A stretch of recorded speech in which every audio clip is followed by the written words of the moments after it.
Hi everyone. So this week we're beginning our first of two books that'll be part of a unit focusing on a specific issue within our broader course theme of community and otherness.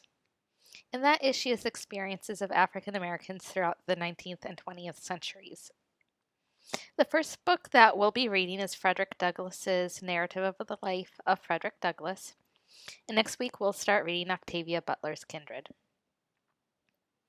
This is the only purely nonfiction work that we'll be reading this semester. It's worth thinking about why people write narratives from a rhetorical perspective. Narratives help form connections between author and reader, which can be very helpful when you have a persuasive purpose to fulfill.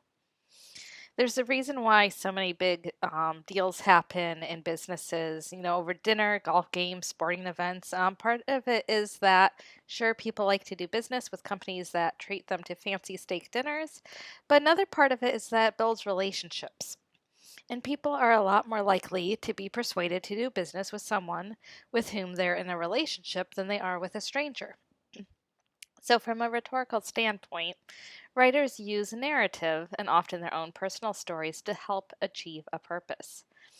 I say this because I think it's important to understand Frederick Douglass's narrative not just as an autobiography, someone sharing their life story because they want to be remembered in a particular way, but something written with a very clear rhetorical purpose. Douglass's autobiography fits into a specific genre of narratives called slave narratives. Slave narratives were not uncommon during the period before the abolition of slavery in America or in England. England abolished both the slave trade and slavery slightly before the United States did, and a large part of that movement consisted of stories about slavery and the slave trade that were circulated among abolitionists. Frederick Douglass was part of a similar effort in the States, and he would eventually travel to speak to groups of abolitionists about his experiences in slavery. So slave narratives were autobiographies with a very specific purpose, to convince people of the horrors of slavery and to plead with them to work towards its end. To write an autobiography generally, though, required literacy. Something that we see, even in Douglass's narrative, was not usually accessible to those who were raised in slavery. Those who did become literate were often men. According to some studies, even 1 in 5 white women in the southern United States couldn't read. So you can imagine how much harder it would be for a woman in slavery as opposed to men to overcome racial and gendered barriers to education. I bring this up because I want you to be mindful. I want us to be mindful that when we read Frederick Douglass's story, we are reading one person's experience. Some women did write slave narratives, but most of the ones I've endured are written by men. I like Douglass's narrative because it is very mindful of its own perspective and the limitations of its own experience. And Douglass goes out of his way sometimes to point out how women suffered uniquely, or how people in slavery in states further to the south suffered even more than many of those in Maryland.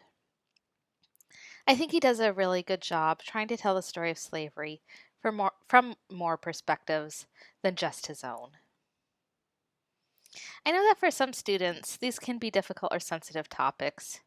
For some, it's because of past experiences of racism, insensitivity, and discrimination. For others, these might be new topics, things that weren't talked about a lot in high school or homes growing up. And for some students, it can be challenging to know how to best participate in conversations about race. In general, I find that my students are very kind people who care a lot for one another. I am aware, though, that because we're online, it's harder to read each other's faces, and it can be harder to maintain a dialogue the way that we would in person. So I encourage you to be mindful of how you express yourself, to be gentle in your responses to one another, and to, of course, contact me via email if you have any concerns.